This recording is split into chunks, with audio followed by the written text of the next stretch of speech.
And now, as the Iranian president continues his European tour, Tamara Zeev sums up the highlights for us in this report. Iran's President Hassan Rouhani paid a call on Pope Francis at the Vatican on Tuesday during a 4-day visit to Italy and France. This is the Iranian leader's first official trip abroad since the recent lifting of sanctions against his country, following a deal with world powers over the Islamic Republic's nuclear program. The trip is aimed at positioning Tehran as a potential top player in efforts to resolve Middle East conflicts, including Syria's civil war. The Pope asked Rouhani to work with other Middle Eastern nations to promote peace and bring an end to terrorism.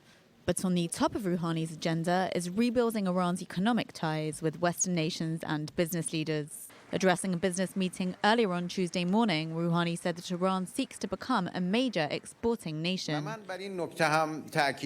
If we want to combat extremism in the world, if we want to fight terror, one of the roads before us is to create economic growth and employment.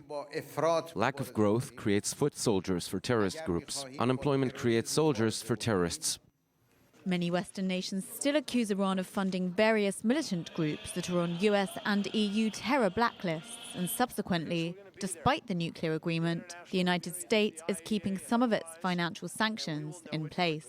But any such criticism has barely been heard in Rome, with the government keen to welcome Iran as a potentially positive force in an increasingly fragmented Middle East. Joining me in studio now is Iranian politics expert Meir Javedanfar. Good evening, Meir. Good evening, Ayman.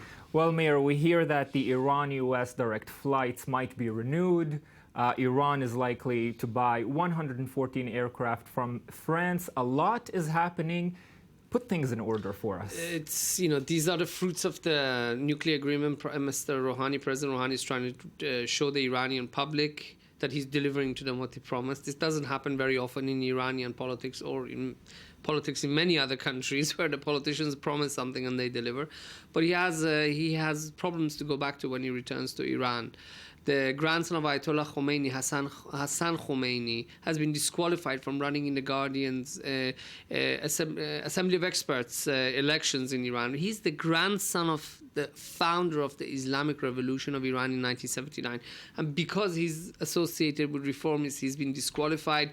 When Mr. Rouhani goes home, his supporters will expect him to go in there and start negotiating and start showing a bit of muscle in order to get the some reformists and people like Mr. Hassan Rouhani, Hassan Khamenei reinstated by the Guardian Council. And yesterday, Meir, we also hosted with you in this debate Arash Azizi, who will be joining the delegation to Paris.